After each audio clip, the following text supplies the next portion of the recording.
Well, hello everybody. It's been a little while since I made my last post. I'm actually feeling a little more energy and a lot less pain.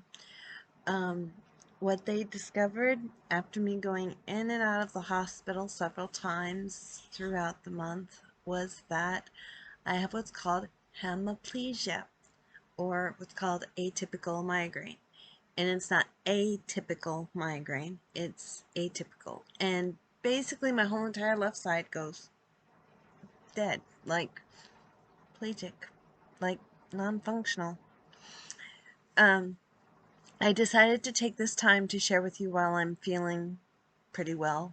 Um, I'm not feeling 100%, but definitely low to no pain, and definitely no pain in my head, which is where a lot of the pain has been happening. Um, The last time I posted, I wasn't sure how long I would be before my next post. So voila, here I am to tell you about hemiplegia. There's also a question about connective tissue disorder, which is autoimmune. There's further testing, and they actually are interested in me with the rheumatology department of the university to check out my situation and to see if it's something they do want to investigate my background more, because typically with fibromyalgia, it's always an underlying current is always an autoimmune disorder. Now, I have very rarely seen where you have fibromyalgia alone.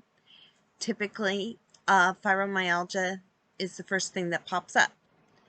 Something they have discovered is that fibromyalgia can be a misdiagnosis, but it's very rare. The misdiagnosis is for another one that can't, there's a couple of other different possibilities that it can be, but they have to be diagnosed by the doctor. They go first by fibromyalgia, if that's discovered first. Can you have these others as well as the fibromyalgia? Yes, you can. But it's possible to diagnose one and not the other. Now the saddened part, and I'm not really looking at a saddened part, is that with connective tissue disorder, once it's diagnosed, what I have learned through my research is that typically a person has about 10 years left. Now, I'm not a firm believer in saying, okay, you've been diagnosed, so you have 10 years left to live. No, I'm not that type of person. Or even if somebody says, oh, it goes back to you have been put on, I don't know if they have it in other countries, but here in the States, they have a thing called, oh gosh, now I'm drawing a blank on it, what's called, hospice. In hospice, typically they say you have 6 months to live. But they say 6 months to live tentatively. But that doesn't mean 6 months to live, because they have programs for once you're on hospice. They have actually had people live 2 and 3+ years on hospice. So they just never know. It's just a question of, okay, is it for real? Is the possibility there? And if there's even a possibility, they leave it there. Even if you've outlived the duration. Like, my fiance has this muscular degenerative disease. It's a part of the MDA, and he has outlived the typical age range for this particular muscular dystrophy that he has. He's outlived it by 10+ years and still going. Now, I don't know how much he has, and we're not going to put a time limit on it. We're just going to enjoy every day as he has it. and he's able to speak, he's able to breathe, he's able to eat, he's able to do all the things. He just can't get up and move around like he used to. And, you know, I'm just so thankful and grateful that he's even able to do that and have his sense of humor still there. And that the reason why I'm bringing that into perspective is because if this connective tissue disorder is found, which I suspect it could be, I've always suspected RA. Now, that's rheumatoid arthritis. And rheumatoid arthritis is the one that I just remembered. It can be misdiagnosed as fibromyalgia. But I checked with my doctor and I said, can't you have both fibromyalgia and RA? It's not common, but it is possible. So there are a lot of questions, a lot more questions than there are answers, which is part of why I wasn't anxious to get on camera and address these things. But when I was diagnosed just a little over a week ago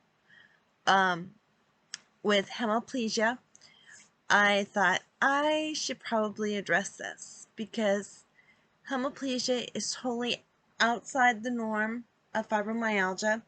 They are not connected in any way, shape, or form. In all the research that I've done, hemiplegia has its own little classification in itself. It comes on in different situations, different things. Usually it's stress and triggers, but they're physical. They're like getting out there and getting moving, getting activity going. In my case, however, I've noticed that it's not just physical, it's also mental pushing, mental going above a low to no stress. Now, something I have learned about myself, and I felt this to be very important to address here, is that when we have fibromyalgia, I've mentioned before about stressors and triggers and how they can really affect your fibromyalgia symptoms. And it's taken the hemiplegia and it's taken me researching it and understanding low to no stress. Now, I've always been one to push the envelope. I really do. I push the envelope, and when I push the envelope, I not only push it for myself, but for people that I work with. I don't push it so much as I ask questions, clarifying questions. Not to say you're wrong or you're misinterpreting or anything like that, but to have you thinking about, okay, what am I doing? How am I doing this? How's this coming about? What is triggering? What is not triggering? And making sure others understand. Journalizing, meditating, praying on these things, and knowing that things are going to come back in a better sense when we have a better sense of ourselves.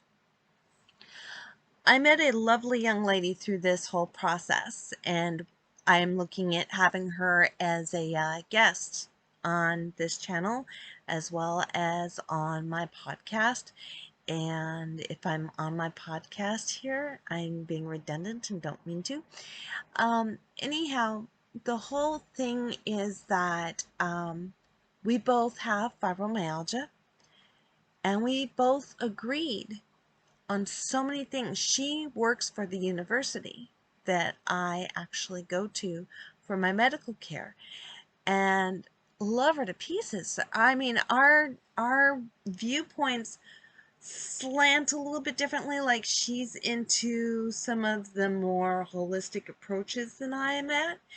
And I'm not going to diss anybody who is on those things. I just don't recommend them. I don't push on them. In fact, I go, if you can find another way, go for it. In my particular case, because of hemiplegia, I can't do her alternate route because it actually causes more irritations and it actually causes the migraines, and it causes the startup of it. I only know this because of the fact that my neighbors do participate in natural holistic approaches, and I get an aftermath of it, and it makes me very ill. Always has. It's more emphatic now that this stuff has all taken place. Now, what I find very interesting is that I've gone to the half-century mark, and my body is really showing me that I'm not a spring chicken anymore. So, do I feel like a spring chicken? In a lot of ways, yes. But in other ways, no, I don't. But do I feel old and decrepit? Not even close. I watch my mom and my uncle who are in their mid-70s, and I can honestly say I have a lot of life left in me. I have a lot of desire to get out there and get things done. Unfortunately, my body is saying no. Because something I realized is that what I consider, in my mindset, what I consider is low to no stress. And I discussed this with my uncle because I told him, I've always thought this being low stress. And he just chuckled at me like, are you serious? Because it's actually medium to going on high stress. And I wasn't considering it as such. The last job that I had that was outside of the house, I dealt with recycling, but I moved around these bags and I broke them open to count them because inside was recycling stuff. But I look at it now and realize that was physical labor. That was heavy duty stuff. Even though in the terms and conditions it says 20 pounds or less. Not when you put 40 glass bottles into a bag, which is easy to do. 40 glass bottles, you're talking at least 40 pounds. So, 40 pounds, 30 to 40 pounds, it depends on the size of them, etc. But I realized that that was heavy duty. That was actual physical high stress, not middle stress, not low stress. And yet I look at what I've been doing in collecting this recycling and realize I've only kind of cut it in half. When I collect that glass, it might not be 40 counts or big or small or anything like that, but we're still talking at least above a low stress, like at least midstream. And he said, yeah? I'm like, oh boy. Now, getting back to what I was talking about with this new connection friend that I've connected with, we discussed about fibromyalgia. In reality, exercise is good. We both agree on that. Movement is good. Definitely, we agreed on that. But we both also agreed on something that I have kind of emphasized in the past, but it wasn't until I was sitting there with her waiting for this whole process for me, and I didn't realize what was going on at the time. She watched me physically, just watched me as I was sharing with her, and we were interchanging information here. Cooking. That's exercise. Laundry. That's exercise. Folding it. Taking it to the laundry area. And this is just inside the house. Forget if you have to take it to a laundromat. Because if you have to take it to a laundromat, that's even more physical exercise. And that's not low to no stress. That's middle to high stress physical exercise. So, in your home, you have to crate it around to your laundry area, and unless you take it in small parts at a time, do maintenance and upkeep and so on a daily basis, which is what I personally try to do for my own physical, mental, and emotional well-being. And I recommend it highly for anybody with fibromyalgia. Take small steps. Like for me, when I cook for one meal.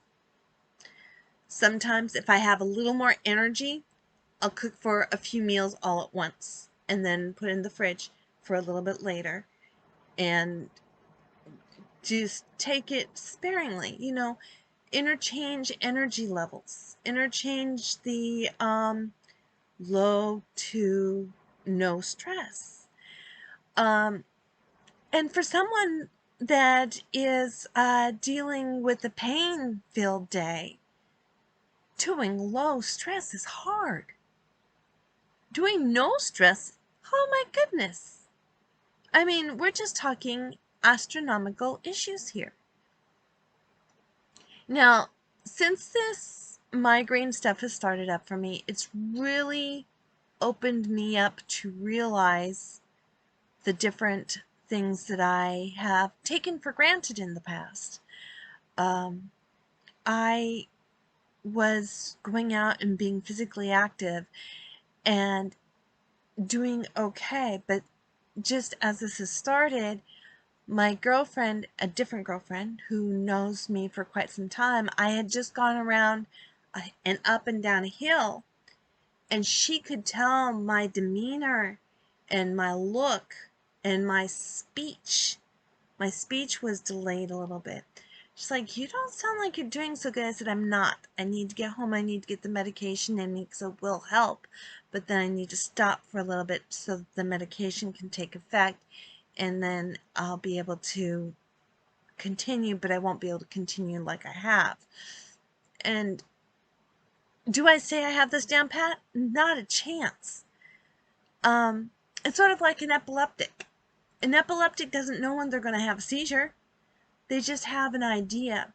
And this is where seizure dogs come in handy, is because the seizure dog can actually sense the change and can alert the handler so she or he can get a handle on it and be able to live a moderately normal life. In my case, I have actually thought about getting a service dog that can actually pick up when these particular plegic migraines are coming in, so these hemiplegic migraines can be alerting, because apparently before I get the pains, I actually show outward symptoms that I'm not looking in the mirror 24/7. I'm sorry, I'm just not that anal about I look the way I look. I do have some desire to look like a halfway decent human being, but I don't want to look all disheveled. But you're not going to see the disheveled so much as with the hemiplegia. It changes the actual look in the face and the look in the eyes and the speech and the body, and I don't always catch it. And I think that a service dog might be able to.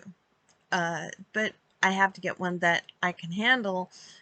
Those are not easy to come by. So one day, maybe. Right now, just trying to figure it out in the first place. So I had a CT scan done just yesterday. I've gotten back into a regular routine. And I can't say a regular routine. I've gotten back into a routine. It's not the regular routine. The CT scan did just uncover some things for which I'm not willing to discuss as of right now, simply because I don't have enough information from the medical standpoint. I only have the basics. There's still more questions than answers at this point, so when I get clarity, I'll share about that. But I guess my biggest takeaway on this one is being aware of your stressors, being aware of your triggers. And I'm not talking about emotional and mental.